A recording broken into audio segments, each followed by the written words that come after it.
Boa tarde, meninas. Sejam todas bem-vindas aí a mais uma aula desse segundo módulo.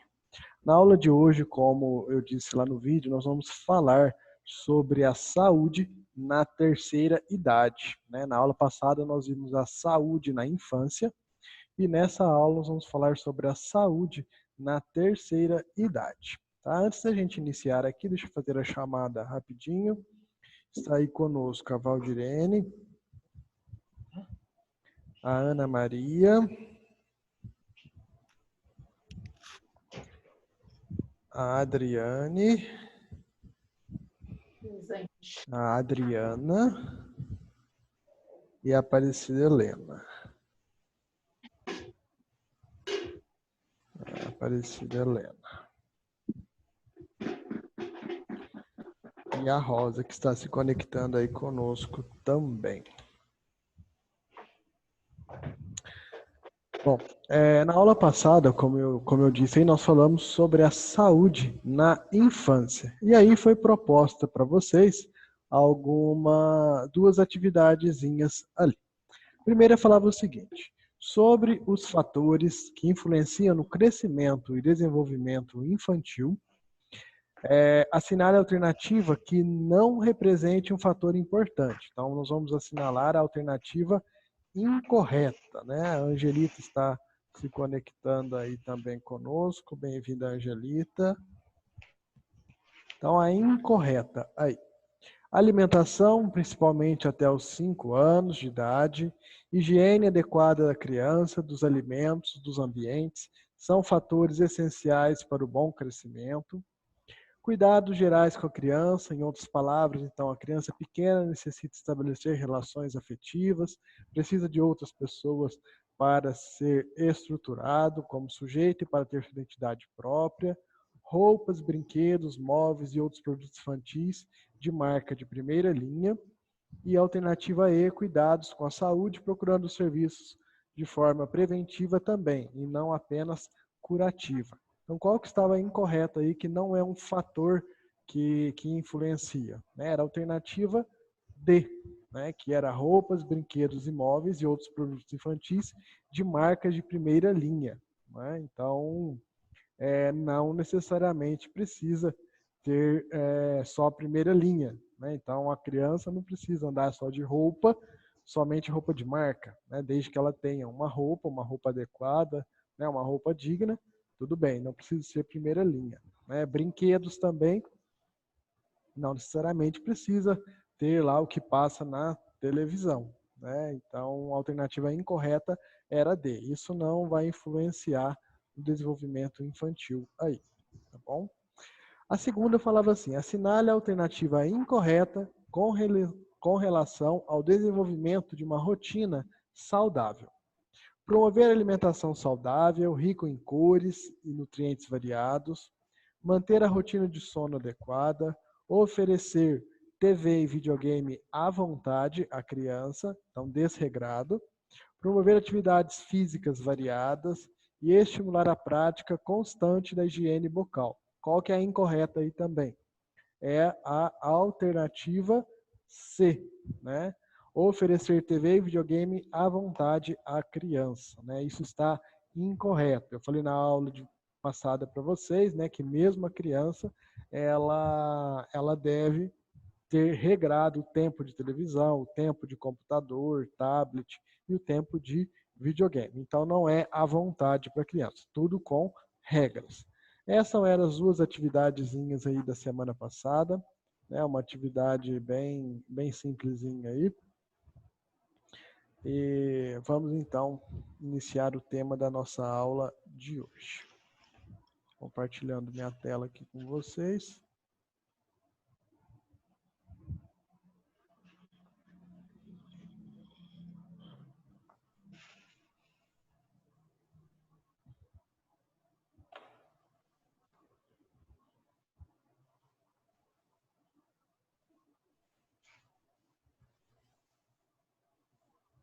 Foi.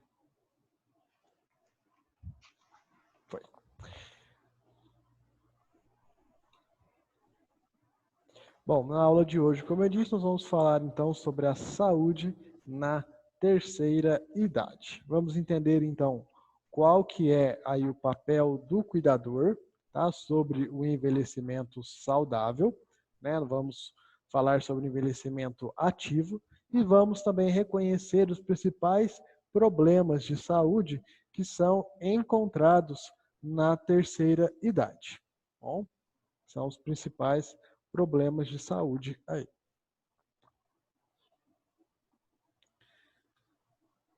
Bom, dados apontam aí, pessoal, que o Brasil é a quinta maior população idosa do mundo, né? Então, é a população acima de 60 anos. Então, juntando ali, né, um montante, né? Então, reunindo aí cerca de 28 milhões de pessoas em nosso país, tá? É o grupo, então, que mais cresce na população. E dentre esses idosos, né, que vão ali envelhecendo, né, o que mais tem longevidade são aqueles que estão alcançando a maior parcela dessa população idosa, né, que são aqueles idosos longevos, que têm 80 anos ou mais.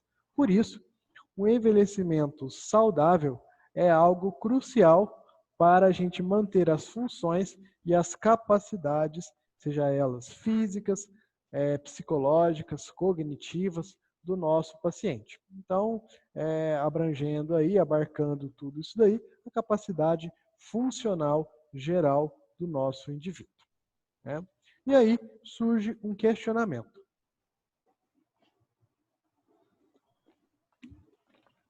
Será que a população do nosso país, né, sendo a quinta maior do mundo, ela está envelhecendo de maneira saudável? O que vocês acham, pessoal? O envelhecimento, vocês que são cuidadores aí, a Adriana também que cuida de uma senhora, a Adriane que cuida do pai, né, as meninas aí, o que vocês acham? Eles estão tendo um envelhecimento saudável? Eu acho que a maioria não, professor. A maioria não, né? E na aula de hoje, então, nós vamos ver o que a gente pode fazer, o que a gente pode auxiliar para contribuir com esse envelhecimento. Tá? Surge um segundo questionamento, né? Vocês já tiveram aula lá no primeiro módulo sobre o Estatuto do Idoso.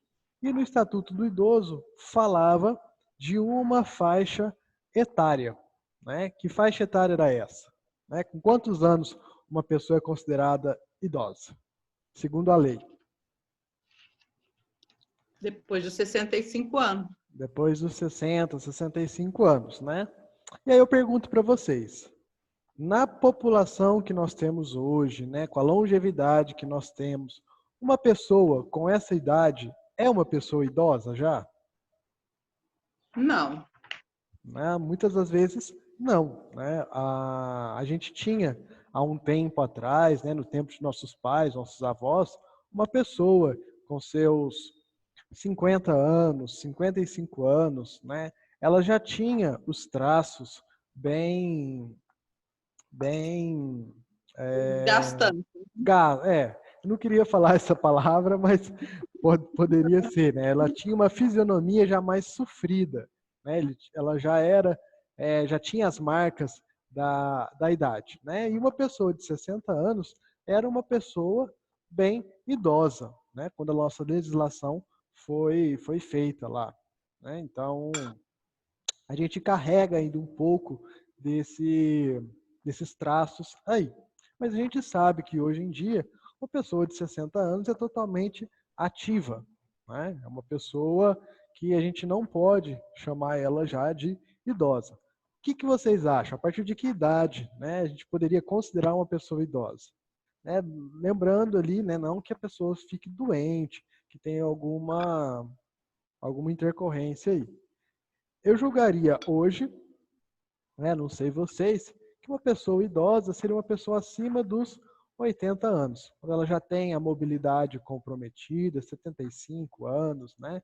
Ela já tem uma mobilidade comprometida, a autonomia também, né? Ela já necessita de alguns cuidados especiais. Então, ao longo do tempo, esse conceito ele vai mudando.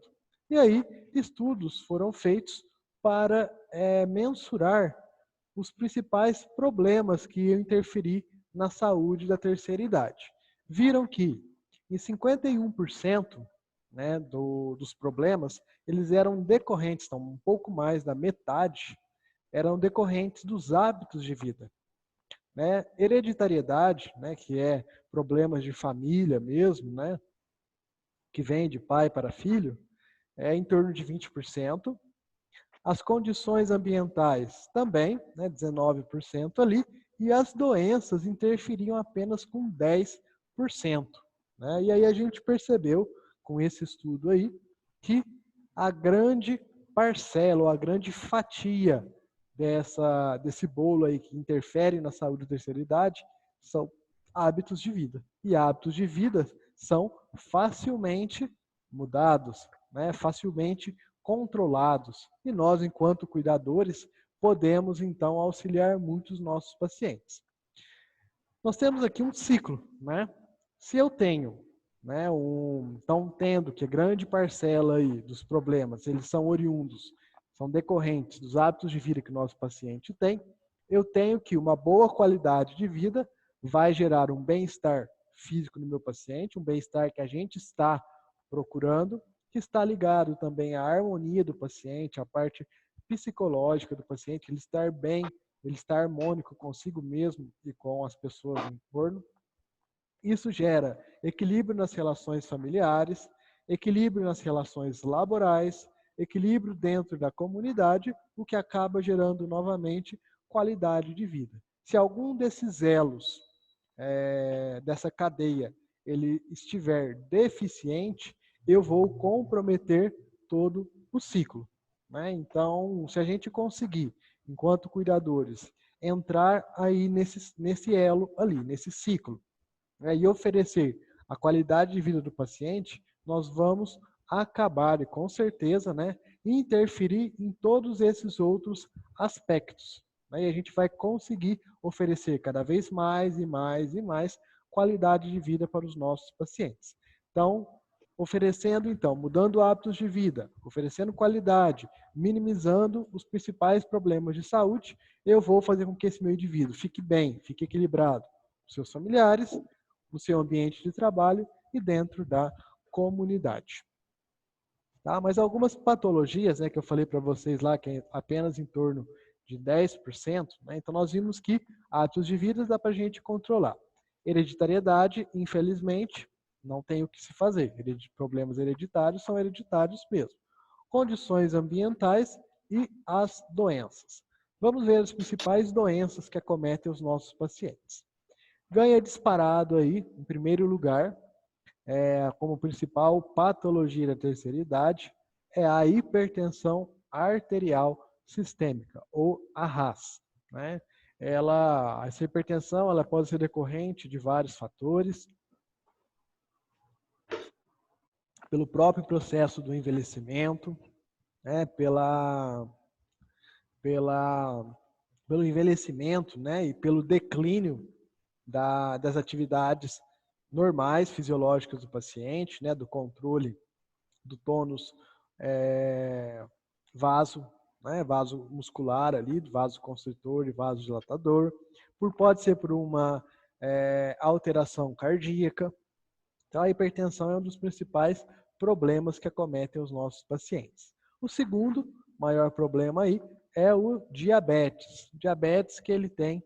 Nós vamos ter aulas depois específicas para cada uma dessas doenças, mas o diabetes é uma doença metabólica que tem como principal fator ali, principal característica é o alto nível de glicose correndo na corrente sanguínea, né? Glicose sanguínea. Esse diabetes, em alguns casos, ela é congênita, né? Então, o indivíduo já nasce com ela, né? Ela é decorrente da não funcionalidade do nosso pâncreas ou então da resistência periférica à insulina, e outras é adquirida, como é o caso do diabetes tipo 2. Tá? O tipo 1, ele não é adquirido. A criança ela é diabética desde pequeno, ou se acontecer um acidente, o indivíduo perdeu o pâncreas ali. Depressão, também muito comum nos idosos.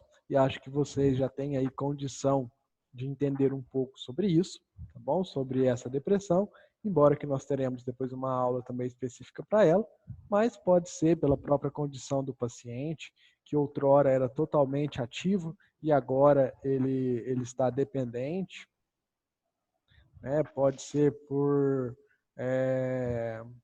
um abandono dos familiares, né? Ou pela não aceitação da patologia. Problemas cardíacos, que também são muito comuns em indivíduos idosos, né? As insuficiências cardíacas congestivas, as arritmias, né? Demências, como é o caso do Alzheimer, como é o caso de tantas outras patologias que vão levar a essa demência. O próprio Parkinson também, um estágio mais avançado ali da patologia, pode trazer também processos de demência. Artroses, muito comuns nos idosos. Dislipidemias, né? Então, hipertriglicérides, né? Hipertrigliceridemia, hipercolesterolemia, né? Que é colesterol alto, triglicérides alto, são as dislipidemias aí, encoprese e enurese, né, que é a incontinência fecal e incontinência urinária, e transtornos somatoformes. Tá? Pessoal, nessa aula de hoje, na verdade, é uma aula introdutória, né? Vocês vão ver, quem tiver curiosidade, dá uma olhadinha aí no livro, vocês vão ver que ao longo desses próximos capítulos aí, nós vamos ter uma aula específica para cada uma dessas patologias ali, dessas principais patologias. Tá bom? Aí nós vamos falar com mais detalhes de cada um deles. Né? Os transtornos somatoformes, só para deixar vocês situados aí, são patologias que o paciente apresenta, mas que não são, elas não são reflexas na parte física do paciente. Né? O paciente relata isso, só que ela não tem um reflexo fisiológico ali. Né? Fisiologicamente, o indivíduo está normal. Quais cuidados, então, nós devemos ter com os nossos pacientes? Primeiro, é alimentar bons hábitos de vida e de saúde. Se eu tiver bons hábitos de saúde, eu vou ter a diminuição do risco de patologias.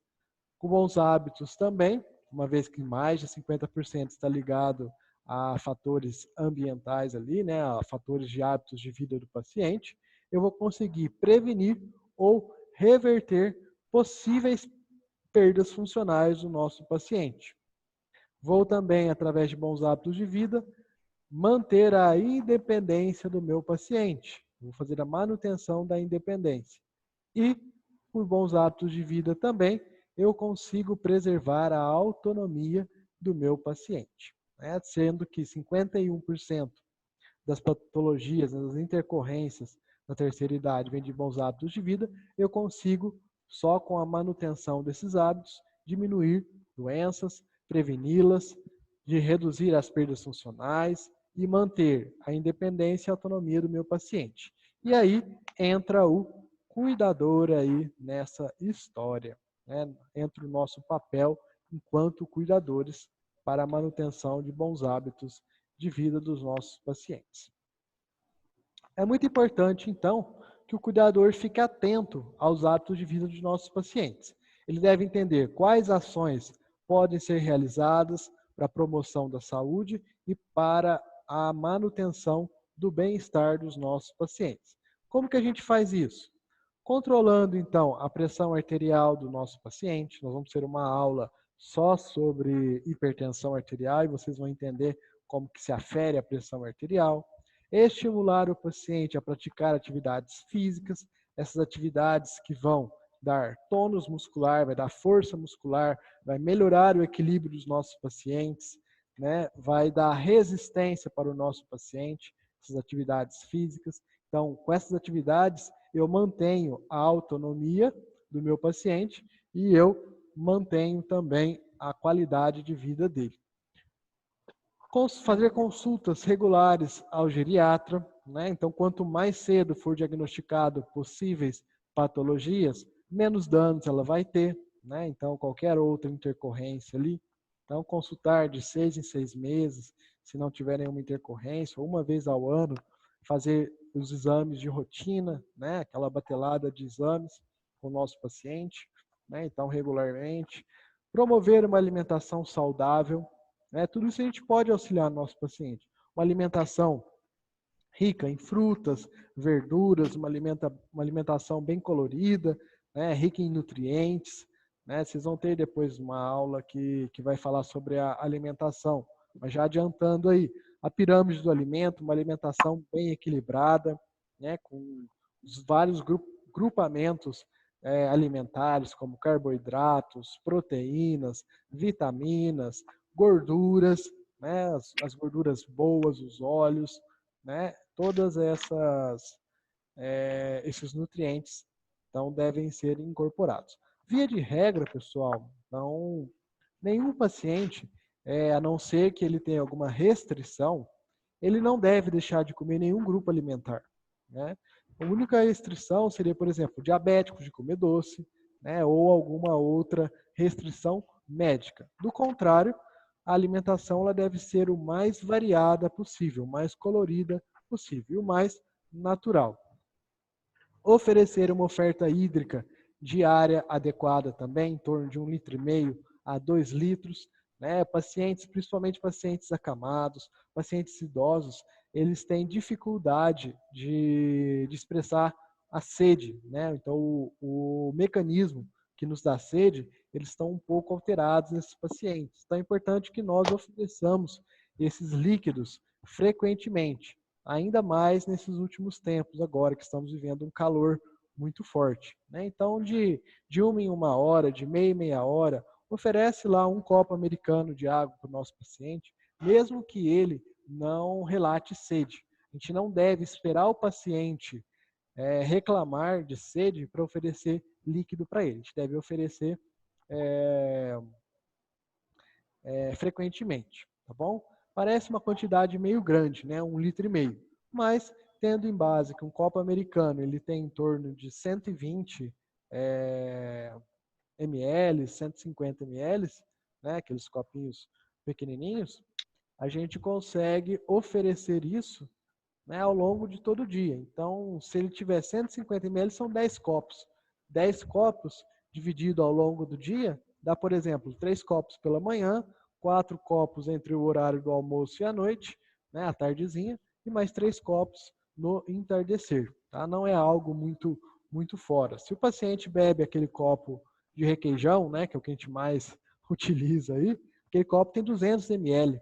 Né? 5 copos daquele já vai dar 1 litro. Tá? Então vão ser 7 copos, 8 copos daquele de requeijão lá de 200 ml. Tá? Não é algo muito difícil de se conseguir. Evitar, então, o uso excessivo de álcool. Né? É importante que o nosso paciente ele tenha um hobby, né? Seja o que ele gostar de fazer, como eu já disse em outras aulas aí, fazer tricô, fazer crochê, fazer própria fotografia, né, como temos aí na imagem, fazer pintura, bordado, né, qualquer coisa que o paciente goste. Isso é importante porque vai ocupar o tempo do paciente, vai ocupar a mente do paciente, né, além de também melhorar aspectos motores do nosso paciente.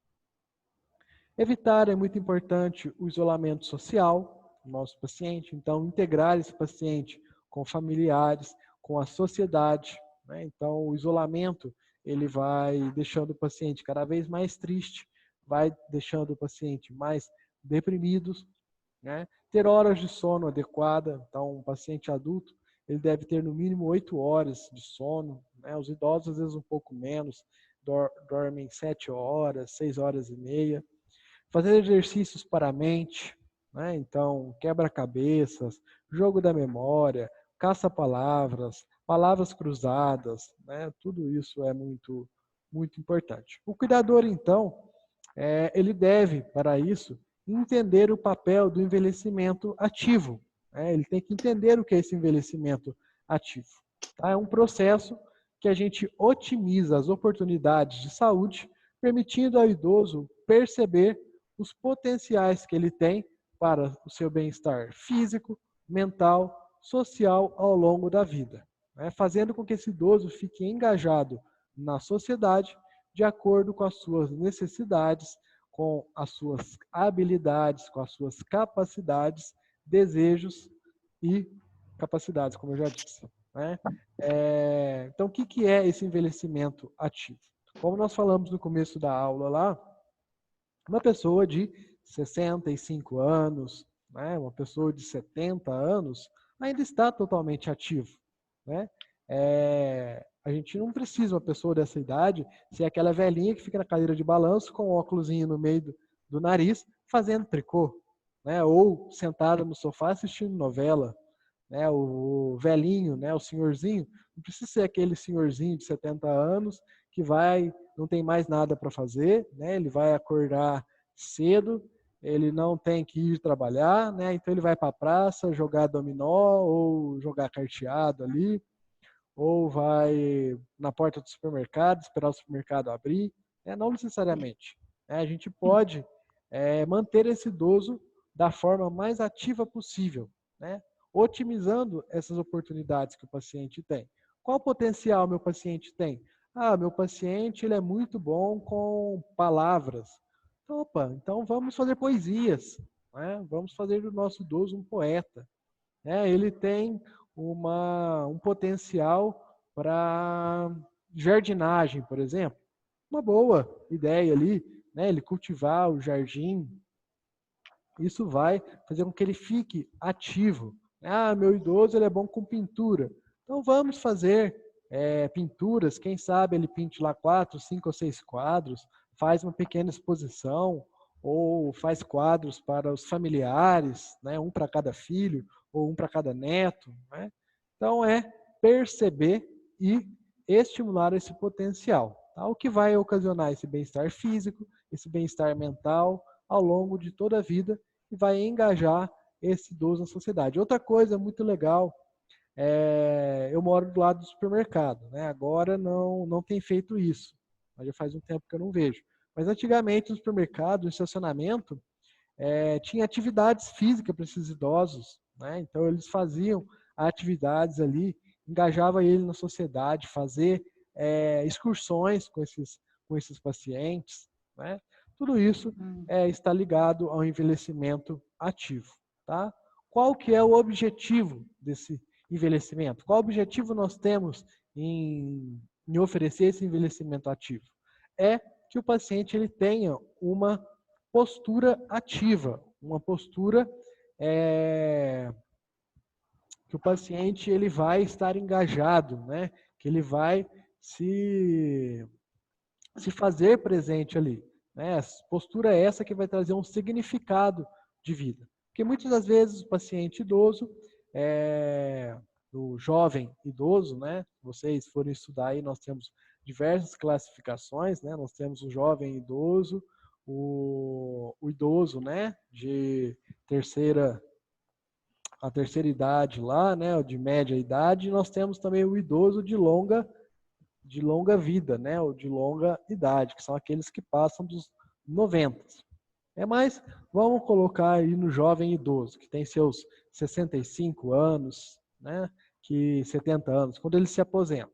Os filhos normalmente estão criados, já não moram mais com eles, né? O trabalho que eles tinham, eles se aposentaram, né? A vida vai perdendo um significado.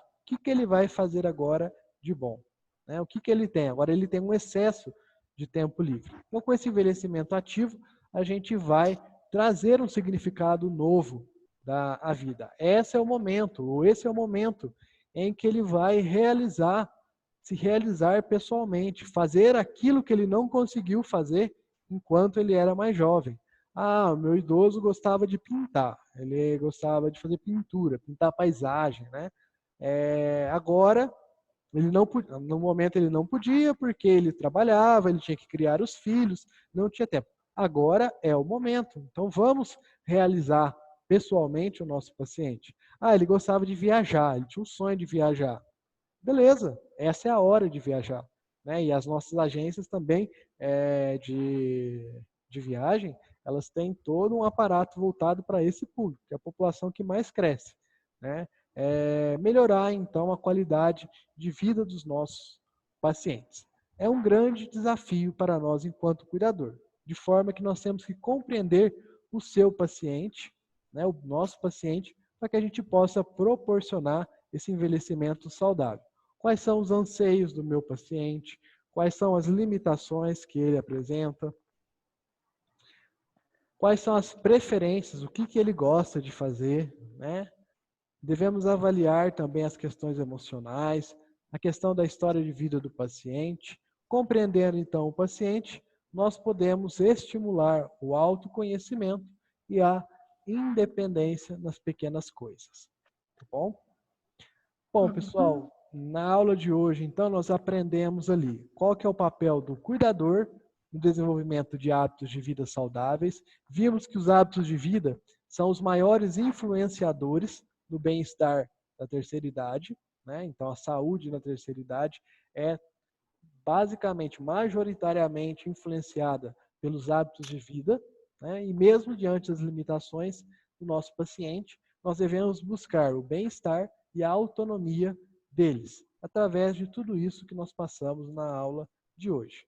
Como eu disse, nas próximas aulas vamos falar de temas bastante específicos, tá? E na aula que vem a gente vai iniciar essa série de aulas temáticas aí, abordando o tema do autismo. Nós vamos entender o que é o autismo. Certo? Vou interromper meu compartilhamento aqui com vocês para as possíveis dúvidas. Ó, a Tereza também está aí conosco. Bem-vinda, Tereza. Dúvidas, pessoal? Não. Tranquilo? Alguma colocação? Não, tudo certo. Algo que vocês gostariam de compartilhar conosco? Tudo certo? Tudo certo. Bom, pessoal, então eu me despeço por aqui. Uma boa tarde para vocês e até semana que vem, quando a gente for falar de autismo. Até lá, pessoal. Tchau, tchau. Até lá. Tchau, tchau. Tá, tá.